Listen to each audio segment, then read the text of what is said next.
அனைவருக்கும் வணக்கம். இன்றைக்கி நம்ம என்ன பார்க்க போகிறோம் அப்படின்னா கிறிஸ்தவத்தில் இயேசு சொன்ன ஒரு முக்கியமான வசனத்தை தான் பார்க்க போகிறோம். ரொம்ப எளிமையான வசனம், ஆனால் ஆழ்ந்த அர்த்தங்களை கொண்ட ஒரு வசனம். மத்தேயு 5:44. இதில் இயேசு சொல்கிறார். என்ன சொல்கிறார் அப்படின்னா, பகைவனையும் நேசி. இதுதான் இயேசு சொன்ன வார்த்தை.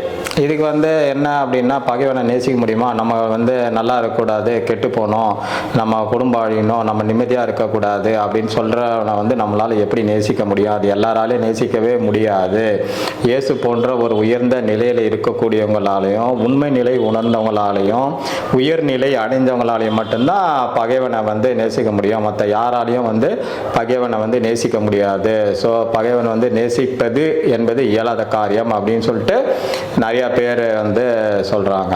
ஸோ ஒரு குறிப்பிட்ட ஆட்கள் மட்டும்தான் நேசிக்க முடியும் அப்படின்னா இயேசு கிறிஸ்து இதை சொல்லியிருக்கவே மாட்டார். அவர் சொன்னதுக்கு காரணம் நிறைய விஷயங்கள் அதில் இருக்குது. அதில் என்ன அப்படின்னு பார்த்தோம் அப்படின்னா, இப்போ நமக்கு பகைவர்கள் இருக்கிறாங்கன்னு வச்சுக்கோங்க. அந்த பகைவர்கள் நமக்கு எதிராக மூணு விஷயம் செய்வாங்க. என்ன விஷயம் செய்வாங்க அப்படின்னா, நம்ம தப்பாக எழுதுறது அது மாதிரி அசிங்கசிங்கம் நல்லவன் இல்லை, கெட்டவன், இவன் ஊராக சுற்றின்னு இருக்கிறான் அப்படின்னு எழுத்துப்பூர்வமாக மக்கள் மத்தியில் கொண்டு போகிறது. ரெண்டாவது என்றது என்ன அப்படின்னா, பேசுறது மூலம் அவங்க ஒவ்வொருத்தரையாக கூப்பிட்டு அவங்களுக்கு வேண்டப்பட்டவங்க, இந்த உலகத்தில் இருக்கவங்க, நாட்டில் இருக்கவங்க எல்லாத்தையும் கூப்பிட்டு நம்மளை பற்றி ஏளனமாக, அவமானமாக, அசிங்கமாக, இது மாதிரி கீழ்த்தரமாக என்னென்ன சொல்லக்கூடாதோ எல்லாத்தையும் சொல்லி பேசுறது. மூணாவது செயல் மூலம் அப்படின்னா, நம்ம எந்த ஒரு விஷயத்தை செஞ்சாலும் அதை தடை போடுறது, அதை முழுமையடையாமல் விடுறது, வெற்றி பெறாமல் செய்கிறது, நம்ம மனம் வருத்தப்படும் நிலைக்கு உண்டாக்குறது. ஸோ பகைவன் 3 விதமான விஷயத்தை செய்வான். என்ன விஷயத்தை செய்வான்?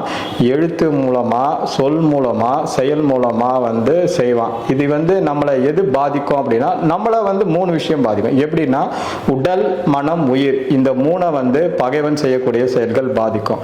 சரி, அப்படி பாதிக்குது, நம்ம எப்படி பகைவனை நேசிக்க முடியும் அப்படின்னு பார்க்குறீங்க அப்படின்னா, அதுக்கு அர்த்தம் இருக்குது. என்ன அப்படின்னா, அவன் பகைவன் இது மாதிரி எது செஞ்சாலும் ஐயோ இவன் இந்த மாதிரி செய்கிறான்னு சொல்லி நம்ம பயந்து ஒடுங்கிட்டோம் அப்படின்னா, பகைவனுடைய இது அதிகமாகிடும். அவன் பெரிய நிலையில் இதுவாகிடும். அவன் செய்கிறது தான் சரின்னு ஆகிடும். அவன் எழுதுறது சரின்னு ஆகிடும்.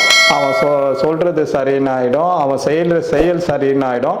நம்ம உண்மையாலே நல்லவங்களாக இருந்தால் கூட, நல்ல செயல்கள் செஞ்சால் கூட நம்மளை கெட்டவன் சொல்லக்கூடிய நிலையை உருவாக்கிடும். அதுவே நம்ம எதை பற்றியும் கவலைப்படாமல், கஷ்டத்தை அவன் செஞ்ச எந்த ஒரு செயலை பற்றியும் கவலைப்படாமல், விழுந்து விடாமல் ஏஞ்சி நின்று நம்ம நம்மளுடைய செயலை செஞ்சு நம்ம வெற்றி பெற்று காட்டணும். ஒவ்வொரு விஷயமும் அவன் நம்ம அவமானப்படுத்தும் போதும், அசிங்கப்படுத்தும் போதும், ஏளனப்படுத்தும் போதும், நம்மளை மேலே முன்னேற விடாமல் செய்யும் போதும், நம்ம செயல்களுக்கு தடை போடும் போதும், வெற்றி நமக்கு கிடைக்காம செய்யும் போதும், நம்மளுடைய உடல், மனம், உயிரை வருத்தப்படும் செயல்களை செய்யும் போதும், நம்மளுடைய குடும்பத்தை கெடுக்கணும்னு நினைச்சு செய்யக்கூடிய செயல்கள் எதுவா பகைவன் செஞ்சாலும் அதை அத்தனையும் எதிர்த்து நின்று நம்ம வெற்றி பெற்று காட்டணும். அப்படி காட்டும் போது என்ன நடக்குது அப்படின்னா, ஃபர்ஸ்ட் ஒரு விஷயம் நடக்குது. என்னன்னா, நம்ம கிட்ட இவ்வளவு திறமை இருக்கிறியா அப்படின்றது நம்மளே தெரிஞ்சுக்கலாம்.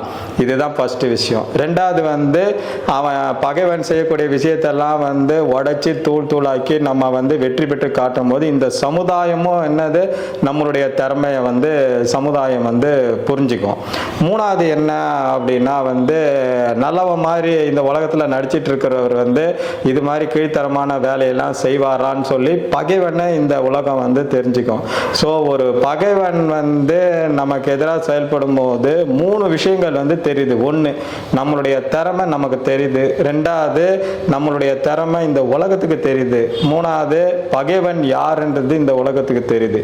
ஸோ இந்த 3மே தெரியறதுக்கு காரணமாக இருக்கிறது யாரு? பகைவன். ஸோ பகைவன் இல்லை அப்படின்னா இந்த 3ம் நமக்கு தெரியுமானா தெரியவே தெரியாது. பகைவன் நம்மளை அழிச்சிட்டே இருப்பான், நம்ம அழிஞ்சிக்கிட்டே போவோம். பகைவனை பார்த்தா ஓடி போய் ஒழிஞ்சிப்போம். அவன் இது மாதிரி சொன்னால் மனம் வருத்தப்படுவான், உடல், மனம், உயிர் எல்லாம் வருத்தப்படும். ஆனால் பகைவன் செய்யறதை எதிர்த்து நின்று போராடி வெற்றி பெறும்போது நமக்கு இதெல்லாம் கிடைக்குது. ஸோ இதெல்லாம் கிடைக்கிறதுக்கு காரணமாக இருக்கிறது யாரு? பகைவன். ஸோ அதனால தான் இயேசு கிறிஸ்து என்ன சொல்றாரு அப்படின்னா, நம்மளை நாமே உணர்ந்து கொள்வதற்கும் நம்முடைய திறமைகளை அறிந்து கொள்வதற்கும் நாம் யார் என்பதை இந்த உலகம் அறிந்து கொள்வதற்கும் பகைவனுடைய தன்மை என்ன அவனுடைய குணம் என்ன என்பதை உணர்ந்து கொள்வதற்கும் ஒரு காரணமாக பகைவன் இருக்கின்ற காரணத்தால் பகைவனை நேசி அப்படின்னு சொல்றான். நம்ம காலையில போயிட்டு ஈவினிங் வரக்கூடிய ஒரு சாதாரண மனுஷனா இருந்துட்டா நமக்கு பகைவர்கள் உருவாகவே மாட்டாங்க.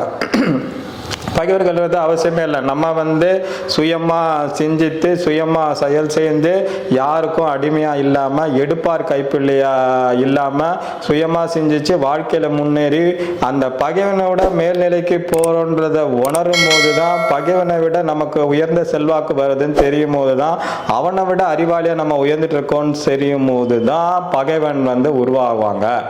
அதே மாதிரி எவ்வளோக்கு எவ்வளோ பகைவர்கள் நமக்கு இருக்காங்களோ அவ்வளோக்கு எவ்வளோ நம்ம உயர்ந்த நிலைக்கு போயிட்டே இருக்கிறோன்றதை நம்ம தெரிஞ்சுக்கணும். அந்த பகைவர்கள் நம்ம உயர்ந்த நிலைக்கு போறதுக்கு ஒரு காரணமா இருக்கிறாங்க அப்படின்றத நம்ம தெரிஞ்சுக்கணும். அதனால்தான் இயேசு கிறிஸ்து என்ன சொல்றாரு அப்படின்னா, நம்மளுடைய திறமையை நாம் தெரிந்து கொள்வதற்கும் நம்முடைய திறமையை இந்த உலகம் தெரிந்து கொள்வதற்கும் பகைவன் யார் என்பதை இந்த உலகம் தெரிந்து கொள்வதற்கும் இந்த 3 விஷயங்களையும் தெரிந்து கொள்வதற்கும் காரணமாக பகைவன் இருக்கின்ற காரணத்தால் பகைவனை நேசி அப்படின்னு இயேசு கிறிஸ்து மத்தேயு 5:44 சொல்றார் என்பதை நம்ம மனசுல நிறுத்துவோம்.